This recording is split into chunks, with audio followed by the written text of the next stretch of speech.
రాష్ట్ర వ్యాప్తంగా ఆర్టిజన్లు 8 రోజుల నుంచి నిర్వహిస్తున్నటువంటి సమ్మె ఏదైతే ఉందో 6 ప్రధానమైనటువంటి డిమాండ్లను అమలు చేస్తామని మోసం చేస్తున్నటువంటి కాంగ్రెస్ పార్టీ ప్రభుత్వం కానీ అటు ఎలక్ట్రిసిటీ బోర్డు కానీ వీళ్ళందరూ కూడా నాన్చుతూ ఆర్టిజన్ కార్మికుల పక్షాన నిలవకుండా మోసం చేస్తున్న సందర్భంగా సమ్మె జరుగుతూ ఉంది. ఈ సమ్మెకు తెలంగాణ రాజ్యాధికార పార్టీ సంపూర్ణ మద్దతు తెలియజేస్తూ ఇవాళ భువనగిరిలో జరిగినటువంటి సమ్మెలో పాల్గొనడం జరిగింది.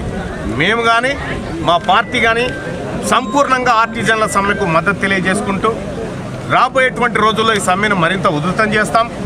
ఈ ప్రభుత్వం తక్షణమే స్పందించి ఈ సమ్మె చేస్తున్నటువంటి ఆర్టిజన్లతోటి చర్చలు జరిపి న్యాయబద్ధమైనటువంటి డిమాండ్లను నెరవేర్చే దిశగా ఆలోచన చేయాలని చెప్పి తెలియజేస్తా ఉన్నాం. గతంలో ఆర్టిజన్ అనేటువంటి వ్యవస్థను తీసుకొచ్చి వాళ్ళ కడుపు మీద కొట్టినటువంటి బీఆర్ఎస్ పార్టీ కానీ లేకపోతే ఈ అంశం పట్ల మాకు సంబంధం లేదని వ్యవహరిస్తున్నటువంటి భారతీయ జనతా పార్టీ కానీ మీరు వస్తారా సస్తారా తేల్చుకోండి.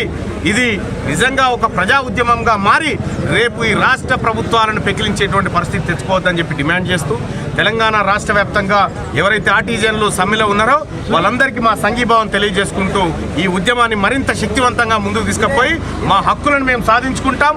మా కార్మికులకు దక్కాల్సినటువంటి ప్రతి హక్కును ఖచ్చితంగా పరిరక్షించుకుంటామని చెప్పి తెలియజేసుకుంటూ ఆర్టిజన్ కార్మికులకు ధైర్యంగా మేమున్నాం, తెలంగాణ రాజ్యాధికార పార్టీ ఉందని చెప్పి తెలియజేస్తాం.